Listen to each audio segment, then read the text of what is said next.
नमस्कार दोस्तों।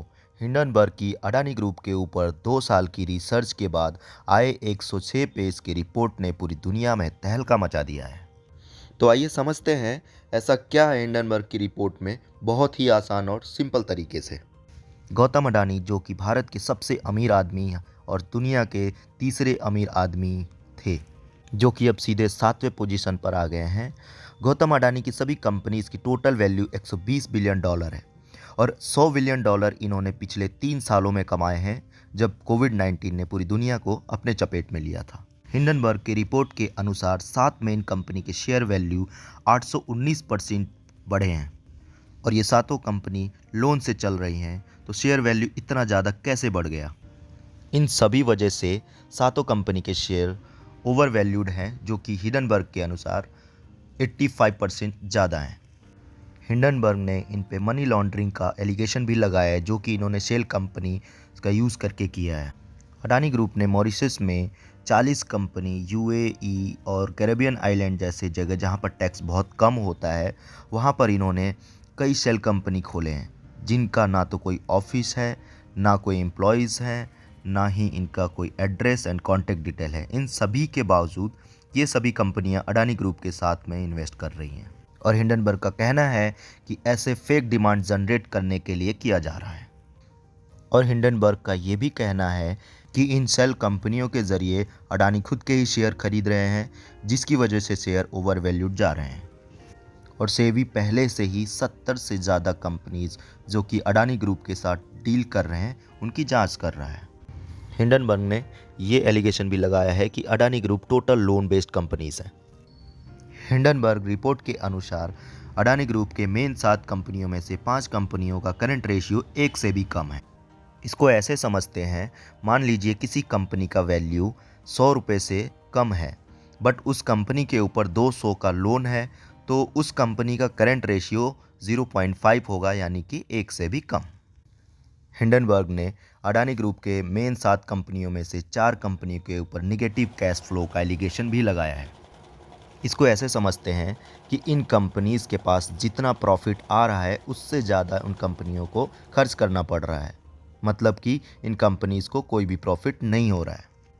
नेट डेब्ट को लेकर भी हिंडनबर्ग ने अडानी ग्रुप्स के ऊपर एलिगेशन लगाए हैं। अगर हम अडानी ग्रीन एनर्जी को देखें तो इसका नेट डेब्ट है 12.1%, यानी इसकी टोटल वैल्यू का 12%, जबकि इंडस्ट्रियल एवरेज स्टैंडर्ड 6.3% होता है, यानी कि इंडस्ट्रियल एवरेज से भी डबल है। और हम करंट रेशियो की बात करें तो 0.5%, मतलब कि जितने की कंपनी का वैल्यू है, उससे 2 गुना लोन मौजूद है। हिंडनबर्ग ने अडानी ग्रुप के ऊपर फैमिली डिपेंडेंट बिजनेस का एलिगेशन भी लगाया है। इसका मतलब है कि अडानी ग्रुप में सभी लोग फैमिली से जुड़े हुए हैं, जिसमें से परिवार के ही 8 मेंबर हाई पोस्ट पर हैं, तो डिसीजन भी फैमिली फेवर में ही होता है। इसका मतलब प्रमोटर केवल अपने फ़ायदे की सोच रहा है। हिंडनबर्ग ने ऑडिट प्रोसेस को लेकर भी एलिगेशन लगाए हैं। मतलब हमेशा ही बड़ी कंपनी बाहर से ऑडिट कंपनी को हायर करके ऑडिट करवाती है, जिससे लोगों का ट्रस्ट कंपनी के ऊपर स्ट्रांग हो। लेकिन हिंडनबर्ग रिपोर्ट के मुताबिक अडानी ग्रुप ने शाह ढंढेरिया नाम के कंपनी को हायर किया है, जो कि बहुत छोटी सी कंपनी है, जिसमें 4 पार्टनर और 11 एम्प्लॉय हैं, जिनका कोई वेबसाइट भी नहीं है। हिंडनबर्ग रिपोर्ट के आने से ही अडानी ग्रुप को $66 बिलियन का नुकसान देखने को मिला है। हिंडनबर्ग ने डेब्ट फ्यूल ग्रोथ का एलिगेशन भी लगाया है अडानी ग्रुप के ऊपर। मतलब सिंपल भाषा में, लोन लेकर कंपनी बनाई, फिर लोन लेकर शेयर प्राइस को इंक्रीज़ किया गया और फिर उस बढ़े हुए रेट्स पर फिर से लोन लिया गया। अडानी ग्रुप का टोटल लोन 2 लाख करोड़ का है, जिसमें 80,000 करोड़ इंडियन बैंक से लिए गए हैं। हिंडनबर्ग रिपोर्ट के अनुसार main allegation stock price manipulation का है। जैसा कि हम जानते हैं, स्टॉक प्राइस डिमांड और सप्लाई का मैथ फॉलो करती है। सिंपली डिमांड ज़्यादा है तो प्राइस बढ़ेगा और डिमांड कम है तो प्राइस घटेगा। लेकिन सप्लाई तो इनके अपने कंट्रोल में है, वो भी लीगल तरीके से। इसको ऐसे समझते हैं, अडानी ग्रुप का मार्केट शेयर फ्लोट है वो 73% है, वैसे under Indian regulation 75% share promoter के पास होता है और 25% मार्केट के लिए होना चाहिए, जो कि अंडर लिमिट है।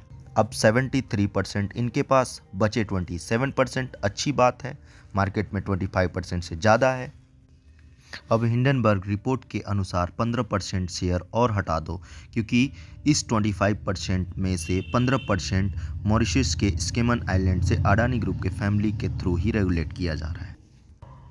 अब बचे 12% शेयर, जिसमें से कि 10% शेयर बिग इन्वेस्टर जैसे कि SBI और LIC के पास हैं। तो रेगुलर ट्रेडर्स के लिए तो 2% शेयर ही बचे। इस हिसाब से स्टॉक का मैनिपुलेशन इन्हीं के हाथों में है।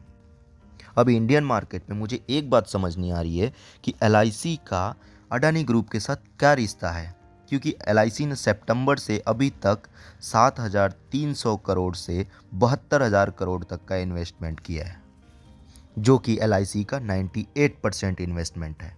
जबकि म्यूचुअल फंड की सारी कंपनियां अडानी ग्रुप के शेयर से दूर रहती हैं, क्योंकि उनका मानना है कि अडानी ग्रुप के शेयर्स ओवर वैल्यूड हैं। लेकिन नहीं, LIC को तो सारा पैसा वहीं डालना है, जो कि आप सभी लोगों का पैसा है।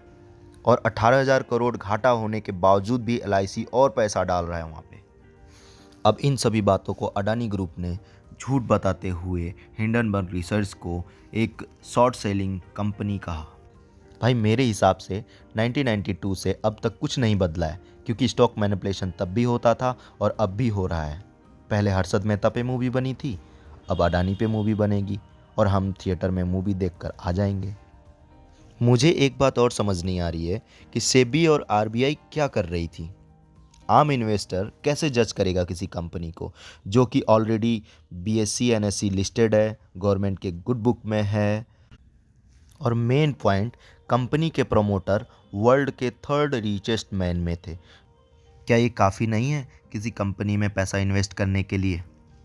अपनी राय कमेंट में लिखें और वीडियो अच्छी लगी हो तो लाइक करें, शेयर करें। बहुत बहुत धन्यवाद।